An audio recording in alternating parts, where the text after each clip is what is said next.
നമ്മളിപ്പോൾ ആരിൽ നിന്നെങ്കിലും പണം വാങ്ങുകയോ കൊടുക്കുകയോ ചെയ്യുമ്പോൾ അത് അവരുടെ മുന്നിൽ വെച്ച് തന്നെ എണ്ണി തിട്ടപ്പെടുത്തിയതിന് ശേഷം മാത്രം കൈപ്പറ്റുക. ഇപ്പോൾ അവർ പോയതിന് ശേഷം നമ്മൾ ഈ പണം എണ്ണുകയും അതിൽ കുറവ് വരികയും ചെയ്തു കഴിഞ്ഞാൽ നമ്മൾക്ക് പിന്നെ അവരോടത് പറയാനായിട്ട് വലിയ ബുദ്ധിമുട്ടായിരിക്കും അല്ലേ. പറഞ്ഞാൽ അവരതിനെ എങ്ങനെ എടുക്കും എന്നുള്ള ഒരു കൺഫ്യൂഷൻ നമ്മുടെ മനസ്സിൽ കാണുകയും നമ്മൾ അതുകൊണ്ട് തന്നെ അവരോടത് പറയാതിരിക്കുകയും ചെയ്യും. പക്ഷേ നമ്മുടെ മനസ്സിൽ അത് എപ്പോഴും ഒരു നീറ്റലായിട്ട് ഇങ്ങനെ കിടക്കും.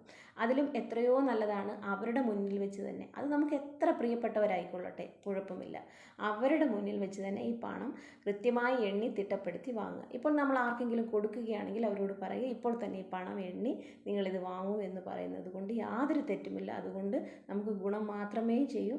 അതുകൊണ്ട് പണം കൊടുക്കുകയും വാങ്ങുകയും ഒക്കെ ചെയ്യുമ്പോൾ വളരെ കൃത്യമായി ശ്രദ്ധിച്ച് മാത്രം കൈകാര്യം ചെയ്യുക.